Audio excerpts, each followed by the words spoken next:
Media welcome to VN voice of nation. Sangareddy జిల్లా పటాన్చెరు ప్రభుత్వ degree కళాశాల నుండి ఎంఆర్ఓ కార్యాలయం వరకు ప్రభుత్వ కళాశాల విద్యార్థులతో ర్యాలీ నిర్వహించిన విద్యార్థి సంఘం పీడీఎస్యు.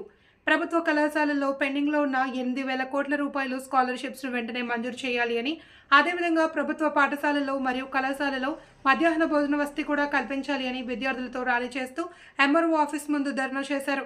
ప్రభుత్వ విద్యా సంస్థల్లో మౌలిక సదుపాయాలు మెరుగు చేసి లోటుపాట్లను సరిచేయాలి అని విద్యార్థులతో పాటు విద్యార్థి సంఘ నాయకులు కలిసి స్థానిక తహసీల్దార్కి వినతిపత్రం అందజేశారు.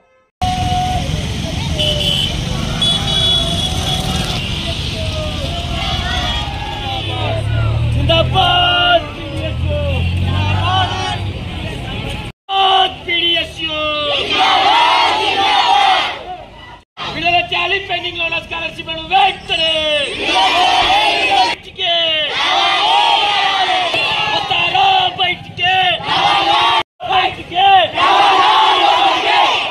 अधिकारुలు బయటికి రావాలి, అధికారులు బయటికి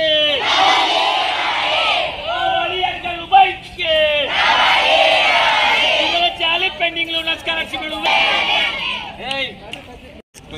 సమస్య నేను 100% తెలంగాణ రాష్ట్ర వ్యాప్తంగా గత ప్రభుత్వం ఇవ్వాల్సినటువంటి 8,000 కోట్ల రూపాయలు పెండింగ్ లో ఉన్నాయి. దీనివల్ల విద్యార్థులు, సెకండ్ ఇయర్ విద్యార్థులు ప్రమోట్ కావాలంటే వాళ్ళ సర్టిఫికేట్ కావాలి, సర్టిఫికేట్లు ఇవ్వాలంటే వాళ్ళ స్కాలర్షిప్లు రావాలి, డ్రాప్అవుట్ అవుతున్న పరిస్థితి ఉంది.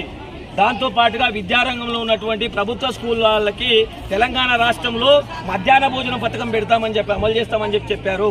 ఇప్పటిదాకా మధ్యాహ్న భోజనం అమలు చేయలేదు. ఇంతేకాకుండా పుస్తకాలు, యూనిఫామ్లు ఇవ్వాలనేది ప్రధాన డిమాండ్ గా ప్రభుత్వ స్కూల్లో చదువుతున్నటువంటి, ప్రభుత్వ కాలేజీలో చదువుతున్నటువంటి పుస్తకాలు, యూనిఫామ్లు ఇవ్వలేని ప్రభుత్వం ఇలా చేతగాని దద్దమ ప్రభుత్వంగా కనబడతా ఉంది.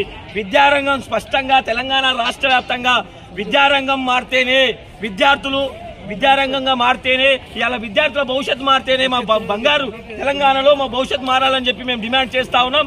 ఇప్పటికైనా తెలంగాణ రాష్ట్ర వ్యాప్తంగా 8,000 కోట్ల రూపాయలు పెండింగ్ లో రియంబర్స్మెంట్ మీద